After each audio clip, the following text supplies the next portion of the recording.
There is a group of moms in California making an emotional plea to Governor Gavin Newsom. They are asking him to do more about drug addiction and mental health. And they started an awareness campaign that's catching some attention.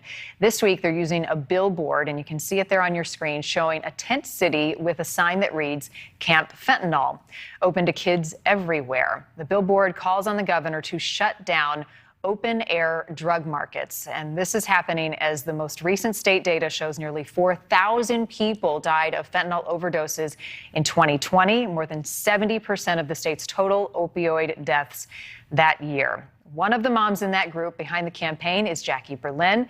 She says she is trying to prevent her son from dying of a fentanyl overdose and protect others out there as well. Jacqui, thank you for being with us again tonight. It's good to see you.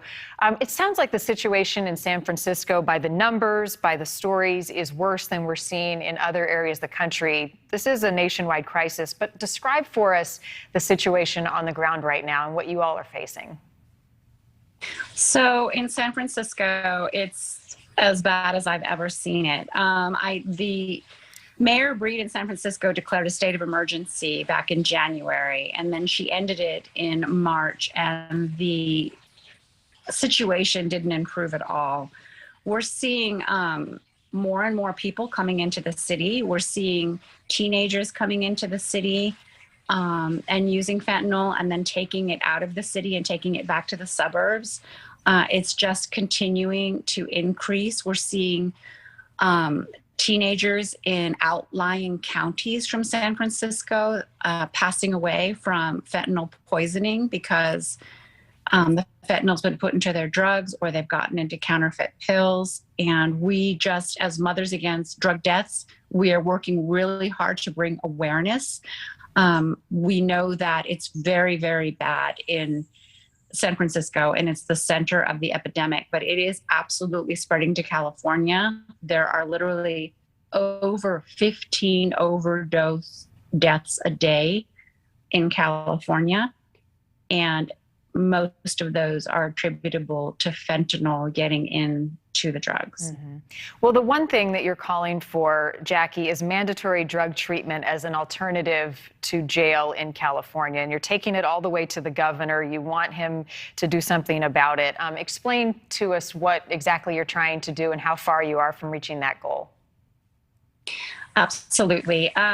We believe that mental health and addiction services in California are not where they need to be. There are definitely not enough beds for the mentally ill and the addicted. And we're also really frustrated with the fact that, at least in San Francisco, there's a lot of enabling being done and not so much encouraging to get well. And when I've tried to get my son well and off the streets in San Francisco, it's very, very difficult. I literally had to call Supervisor Matt Haney to ask him to help me get through this. So I feel like we do have a long way to go. We're calling on the governor because he needs to step up. This is an absolute epidemic and crisis in all of California, let alone San Francisco. It's killing so many Californians. It's just unconscionable that we're not taking a look at this and doing better at improving services for those who are in this position and for those who are addicted. Right.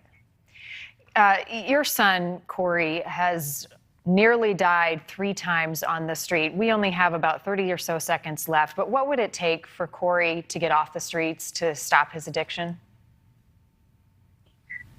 So he needs to be arrested so that he can be mandated. That's the situation right now. So he could be mandated to go into treatment, be given a choice of jail or treatment. Fentanyl is such an incredibly overwhelming drug that addicts are very, very scared of going through withdrawals of that. Yeah. Not only is the physical withdrawal agony, the emotional and mental withdrawal is actually incredibly excruciating. Anxiety and depression that is beyond what you can imagine, it usually just sends them back to their dealer to get relief. Well, I know, Jacqui, you're doing what you can about it. We appreciate you coming on again tonight, and we'll be checking back in with you. Good luck. Thank you. Thanks for having me. Thanks for watching. Click the red subscribe button below so you can get more of NewsNation's fact-driven, unbiased coverage.